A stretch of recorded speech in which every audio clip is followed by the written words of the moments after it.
vakar skatītāji garas un nostalģiskas atmiņas par to, vai par nevis garas un nostalģiskas atmiņas, bet milzīgas un garas rindas pēc kaut kādām deficīta precēm. Mēs visi atceros dzīvo mūsu atmiņās noteikti par atmiņās, kas ir tātad par padomju laikiem. Jā, padomju laikā šīs rindas mēs piedzīvojām visu, nu es varbūt vēl ne, bet Juris noteikti.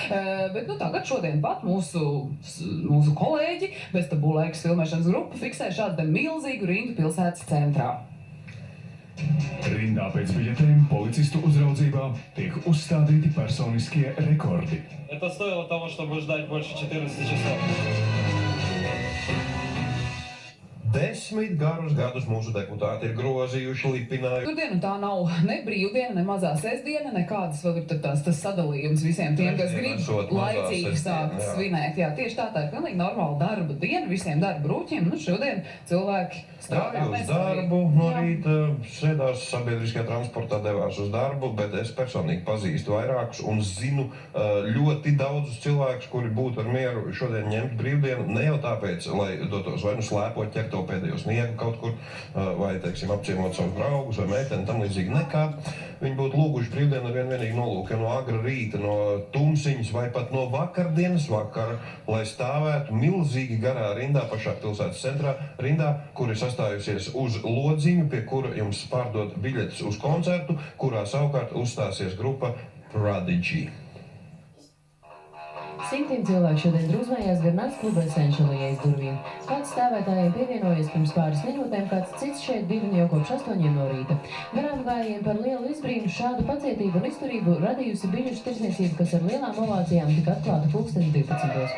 Šodien vēl tikai par 12 latiem var nopirkt biļetes uz grupas Prodigy koncertu. Protams, izstāvēšu rindu un stāvēšu 40 minūtes. Nu, ja 12 kases var vaļā, tad 40 minūtes, domāju, neilgāk. Nu, es ceru, ka pa kādu stundu tiksim cauri. Raibā pūļa vidū atrodami arī tādi, kuri nemaz neizskatās pēc Prodigy faniem. Tā, piemēram, rindas pašā galā pēc biļetes gluži kā sasniedzis stāvēja kāds policista kungs.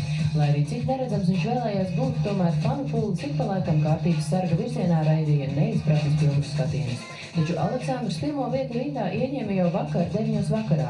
Naktī esot nosnaudies mašīnā, izcēris vairākus kafijas krūzes un cītīgi uzmanījis savu vietu pie kluba durvīm. Билет достаточно быстро купили, там буквально считанные секунды.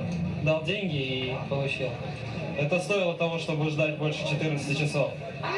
Lūk, laimīgi aiztraucas pirmie biļešu ieguvēji, taču izskatās, ka pārējiem šeit būs jāizkavēs vēl uz pāris kafijas tasītēm vai kokteilīšiem, jo, kā smēj paši fani, ja trūks naudas dzērieniem, atliek vien sildīties tabakas dūmos. Andara Kačerega, Rolands Polītis, Vestabu laiks. Ja es visu pareizi esmu sapratis, tad vismaz viens no grupas dalībniekiem ir Latvijā bijis un nevienreiz vien. Viņam tas melnais viens, kas ir dejotājs patiesībā.